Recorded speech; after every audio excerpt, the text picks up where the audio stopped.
back room that was kind of empty. That was, because it was a big place, I think, and that was the, so they, and I hadn't really waitressed before. I'd done other things to earn money, but I hadn't waitressed really. So they say, oh yeah, and they give me the back room as my territory. And of course, there's nobody ever comes to the back room, so I'm never going to earn any money. But I diligently keep showing up, hoping. But every now and then, though, they would, assign me a table in the room where there actually was somebody, or I hit up. And they'd say, hey, hippie, how's the hair? You know what I mean? Over here, honey, we want to see you, whatever it was. And I realized, I don't think this is feeling so good. And I don't think I'm going to make any money. And one night, and it was a fisherman bar. Everybody knew everybody. They'd grown up together. They'd lived together. The waitresses knew those guys. They'd fished together. Everybody knew her. I was an outsider, and an oddity. And so one night, it's dark out, and they close up at 12. I don't know what it is. I earned my 20 cents or whatever it is. And I can't start my truck. I can't start my truck. And everybody's left. There's nobody gone. They've all gone home. And I think I slept in the parking lot, that night until the next morning. Either someone came the next day and helped me, or they missed me up there. I can't remember right now how I got back. But it was clear I was an outsider. I have to say, though, this place used to be Storby's Bar. I don't remember the restaurant side. I remember the bar side. We would just come in periodically. Stuart loved to play. He was really good. He played pool well. But Storby, I could just still see him leaning on the bar, and he'd say, and he was fascinated by us. I want to know what was going on out there. Really, we were a pretty tame group, to tell you the truth. There were no hard drugs. There was, some smoking, some stuff. There really weren't hard drugs, and there was not a lot of promiscuity. But there were fantasies and lots of them. But Storby would sit there on the bar, and he'd say, same ball of wax. You go. And that was kind of his little, he'd say about everything. That was his philosophic statement. So somehow being in here, I think it's stormy. But I knew he was on. But he was, we were paying money there, so he was always very receptive to us. But yes, that was probably my first and last wages. Any other questions? Any other? Yeah. The title of your book, where did that come from? Where did it come from? Well, originally, I didn't want that title. I had a title, God, what was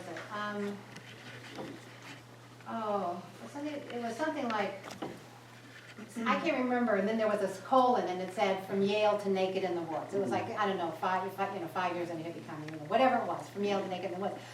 Well, OSU Press, when they had to send it out to a reader, someone said, that Naked in the Woods is really the best, it should be the title. And I thought, they're going to be, dirty old man, my age, in the back of that store looking like that.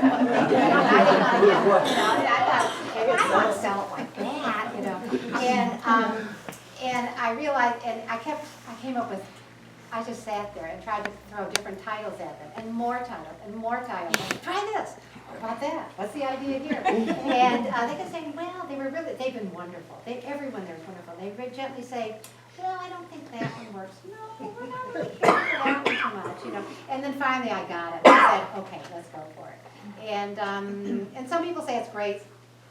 I've grown used to it. I've gotten to, Look how many people showed up. That's the rest of the library. Yes? So what did you wear? What did you wear? Or not? The same damn thing every damn day. You put on your jeans, you put on your socks, you put on your boots, you had your one pair of boots, you had your used sweater that you got in the secondhand store, and you put a t-shirt underneath it. And I felt, did I have it down, Chad? No, I didn't. You had some kind of slicker if it was rainy. There were times, gardening with less than all that on, that you wore what was functional, and you wore it till it didn't feel clean enough to really get over the day in it, and you wore more of that the next day. It was very freeing because I did like, I had one pair, I did like feeling that I still had some nice boots. They may have been logging boots or whatever it was, and you wanted something safe, and you were gonna sweat it up, you were gonna chop it up, you were gonna, whatever you were doing, it was very freeing, you just wash your hair, and whatever happens to it, However you look, there's no makeup, you're not worried about putting on the style or anything, so in that sense, it was very freeing. Any other questions or memories? Yeah, The photo on the cover, you're in it. it was a selfie before selfie. Oh. You know what it was? I started doing photography when I was in, probably in New Haven, I think. And slowly, God, do I wish I had taken more pictures, but bit by bit I realized as we moved out here, whoa, there's some fun things, I could see the humor in it, and there's some wonderful pictures, you could just, sort of playing against things. And Carol was, she was an actress also, so she loved setting up dramatic situations for me to photograph her. And, but I had seen these pictures, I think his name was William Penn. Penn, he was a photographer, and he did these wonderful series of these people with their implements, their tools. And then there's the old kind of, and I was gonna do a series of all of us, so Steve came from that series. And I thought, well, for me, I put everything important in. I had my truck, which I always loved. I have my axe. I have some tools in my pocket. I have the thing I called my jewels, which I wore in my sort of navy sweater. And I had maybe a ring or two. Whatever it was that was important to me that I felt, and I had my camera hanging around my neck. So I felt like all those things defined me to myself at that point in time. So when I did the picture, Lord knows I had no idea that, 40 years later, that there it is. Yeah. Any other questions or memories from your end? Yeah. Velma and I were your neighbors during that time. Okay, I'm ready.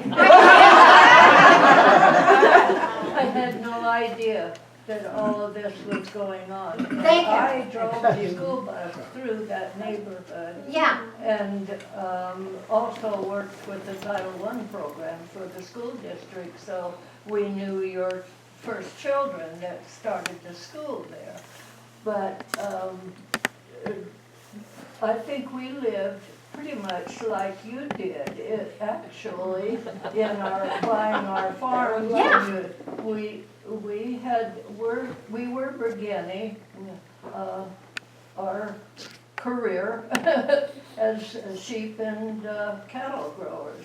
And weren't you into sheep and cattle too, Velma? We had sheep. Yeah. So I used to pick up some of the hippie girls. Yeah.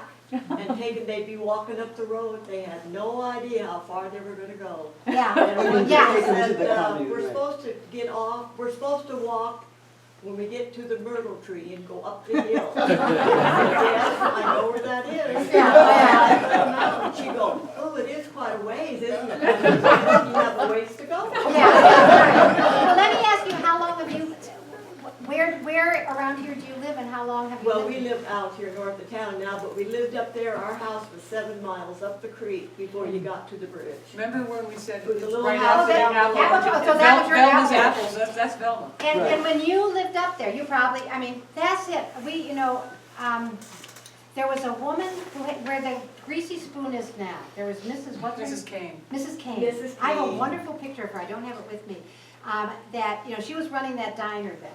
And periodically she would tell, she kept her own counsel pretty much, but I'm telling a story, I think she spent the night in a tree sometime because something was having a bear or cougar or something, I don't know. But it dawned on me, I said the whole generation before us, or before that, had homesteaded here. They had gone there and without, they didn't have washing machines, you didn't have electricity, you did it. No, we You did. did it. For real, we totally did. Yeah, and so hats off to you. You did it, and you did it out of necessity, and you did it and didn't And walk then a away. couple of months ago, I saw Steve Ledbetter in The Price and Pride in Bandit. Oh, yeah?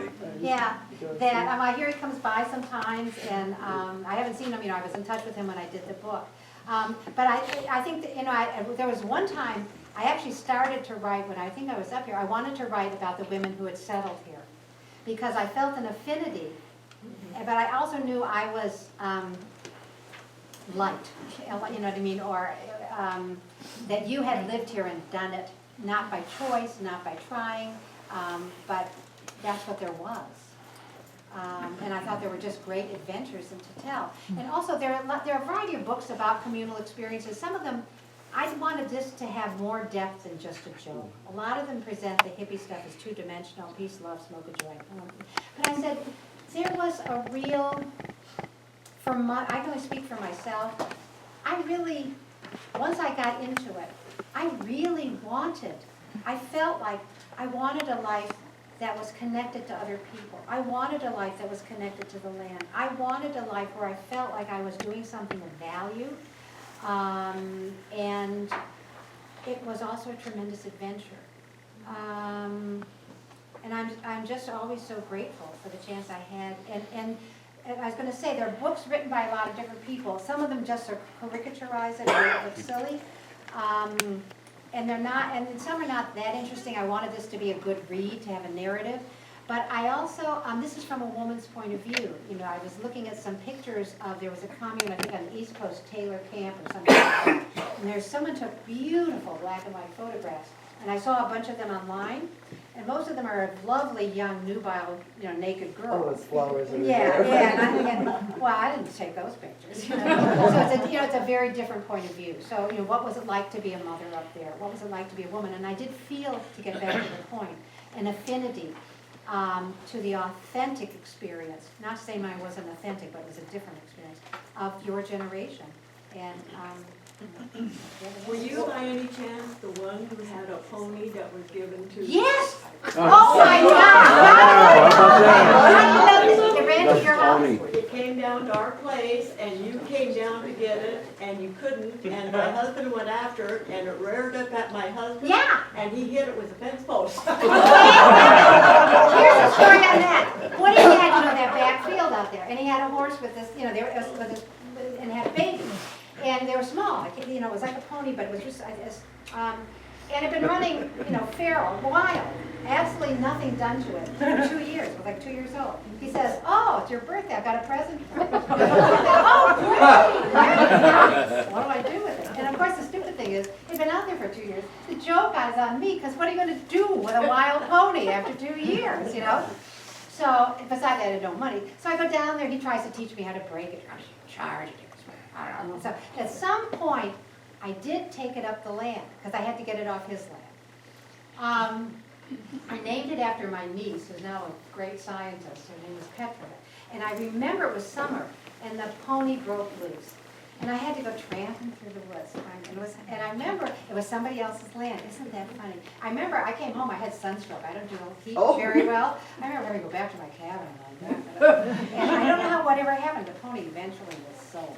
I may be off of your property, because I don't think I could get it back. It was after some of our lambs, I know that too, right, some of the sheep. Right. But my husband was not happy. Yeah, and I didn't know what I could do, you know what I mean? I just didn't know what I could do. I don't, that is, well, thank you. If I didn't say thank you, it's never too late to say thank you. And that's what I was hoping for. Any other stories or memories or questions? One tidbit I love is that when we bought it in '75, February of '75, 41 years ago, there was a little miniature commercial strawberry patch there. And Woody had sold it to Joanne Gorman. The teacher, Yeah, yeah, first grade teacher. yeah. And then she hired Clint and I'm not sure who, because I didn't know them yet, but to put in this strawberry patch. Oh, really? Yeah, and to put in the irrigation system off of Jenny Creek, Oh, yeah. which originates on the Reavers property. So there's this huge, like 2,000 feet of 2-inch pipe Yeah. that just comes screaming down the hill to water strawberries. And, zoom ahead 40 years and there's strawberries there. It's not the same spot. They put them under the black walnuts by the bottom of the Oh, the driveway. black walnuts. And black walnuts put out this Yeah. stuff, and they never thrived. But I arrived, and within the first year, Abby was born, and it was too small for a personal amount, but not big enough for a commercial amount. but you couldn't not pick them, so every day I had like 20 gallons of strawberries. Yeah. I couldn't feed them to the baby, and I couldn't eat them, or she'd Yeah. get a rash, and it's just like, You know, when you said something that, sometimes we forget how much has changed. When Jody moved in there, I went down and would photograph her, and I was fascinated because she welded. I remember her Yeah. doing some welding She in the was house. tough. And the idea of a woman welding seemed, women were not in trades then. Women, even when I was in New Haven 2 years or 3 years before that, I remember I was working in an office, and I was thinking, I wonder if I can wear pants to work. And I'm thinking, I should ask my boss.